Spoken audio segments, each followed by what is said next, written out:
This video provides a simplified introduction to the various unit types in Broken Arrow.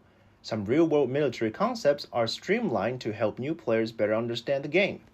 Over the next 2 weeks, I'll be releasing more videos to give newcomers a complete overview of this game. Of course, my understanding isn't perfect, so feel free to correct me in the comments and share your own insights. Step 1 is to set unit info to detailed mode. To better understand unit roles and loadouts, go to the setting page and change the unit info mode to detailed. This will help you to grasp each unit's weapon and purpose more clearly. Step 2 is understand the unit grid with 2 dimensions. All units in Broken Arrow can be classified using a 2-axis system. The axis 1 is unit type. There are 4 main types: infantry, ground vehicles, low-altitude aircraft, aka helicopters, and high-altitude aircraft, aka planes and drones. Some in-flight missiles and projectiles are also assigned to these categories, meaning they can be potentially shot down in mid-air. Axis 2 is unit role. Roughly can be divided into anti-personnel, anti-armor, anti-low air, anti-high air, long-range firepower, and transport. Some units specialize in single role, while others carry multiple weapons for versatility. The game allows you to customize unit loadouts to suit your deck strategy.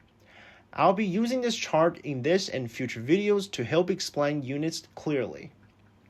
Step 3 is the official classification system, which is the 6 unit tabs. Alternatively, the game uses an official 6-tab classification, and there are Recon units, infantry units, ground vehicles, support units, helicopters, and fixed-wing aircrafts. Let's start with Recon units. Recon units include Recon infantry, Recon vehicles, and Recon drones. They have longer vision ranges and are harder to be detected, meaning enemies must get closer to spot them. Their role is to infiltrate behind enemy lines, observe movement, or use laser designation to guide precision strikes. Typically, they stay in hold fire mode to avoid detection, but if well positioned and properly armed, they can ambush enemies. I will explain Recon usage in detail in future videos. Infantry. Infantry units are slow but can be transported in various ways: airdrop, helicopter, vehicle, or on foot. They are fragile and should always fight from cover. Even with cover, they die quickly if targeted by dedicated anti-infantry weapons. Transporting them is risky. Always ensure airspace is safe beforehand. Their main role is to hold ground, especially inside buildings. Some squads are better for rushing and clearing out enemies. Others specialize in anti-tank or anti-air duties. Smoke grenades can reduce casualties when charging. Infantry carry little ammo, so always set up a forward supply point near the front line in a relatively safe area. More detail to come in future episodes. Armed vehicles, mostly tank and infantry fighting vehicles. Some factions lack tanks entirely. IFVs can be specialized for anti-personnel, anti-armor, or anti-air depending on their weapons. They can either defend a position or rush and push forward. A detailed breakdown of vehicle will be in upcoming videos. Support units. There are 3 main roles: land-based logistics, long-range firepower, and air defense. Trucks deliver supplies and troops but are slow and carry little. They can also reposition stationary supply crates to avoid detection and move them to needed spots. There are 3 kinds of range firepower. Rocket missiles has the longest range, explosive ammo, and requires repositioning after each fire. Howitzers has mid-range, used for softening up defenses or supporting attacks. Mortars has the shortest range, but it's fast-firing and good against entrenched infantry. In general, for the artilleries, the longer the range, the fewer shells you can carry. And it has longer prep time and will cost higher supply per shot. Also, the longer the range, the better the effect. Laser-guided shells can further improve accuracy. You can use smoke shell, which can be fired from howitzer and mortars, to help infantry breach buildings with fewer casualties. Last but not the least, air defenses. There are 3 types.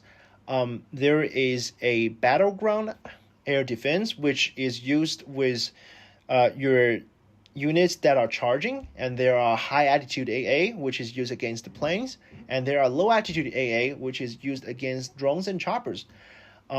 The high altitude AA and low altitude AA radar mode for longer range and fire and forget capability.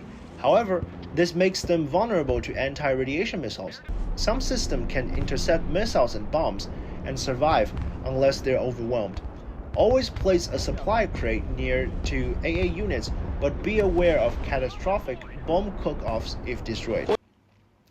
Then helicopters. There are 2 types: attack helicopters, which are armed for anti-vehicle, anti-infantry, or anti-air, and transport helicopters, which carry infantry rapidly but are very fragile. Helicopters are vulnerable to man-portable missiles or any kinds of anti-air, but these have short range and are relatively easy to dodge if you maintain distance and use decoy properly. Specialize your choppers by function when building your deck to make in-game tactics easier.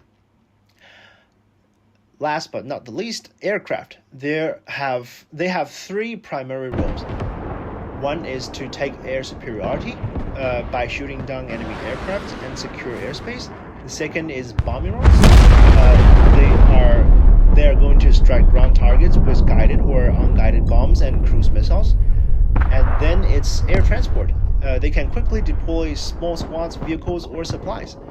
Taking air superiority allows you to perform bombing and transport missions more safely.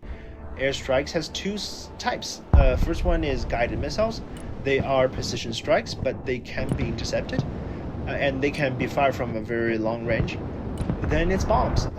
It's like carpet bombing. It can cover a very large area, but it requires to fly very close to drop.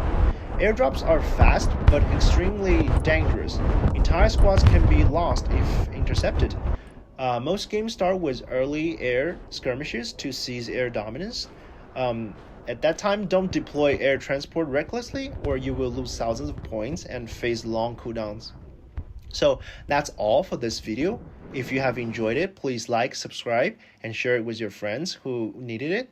I will be covering more topics in upcoming weeks. Thanks for watching, and see you in the next episode.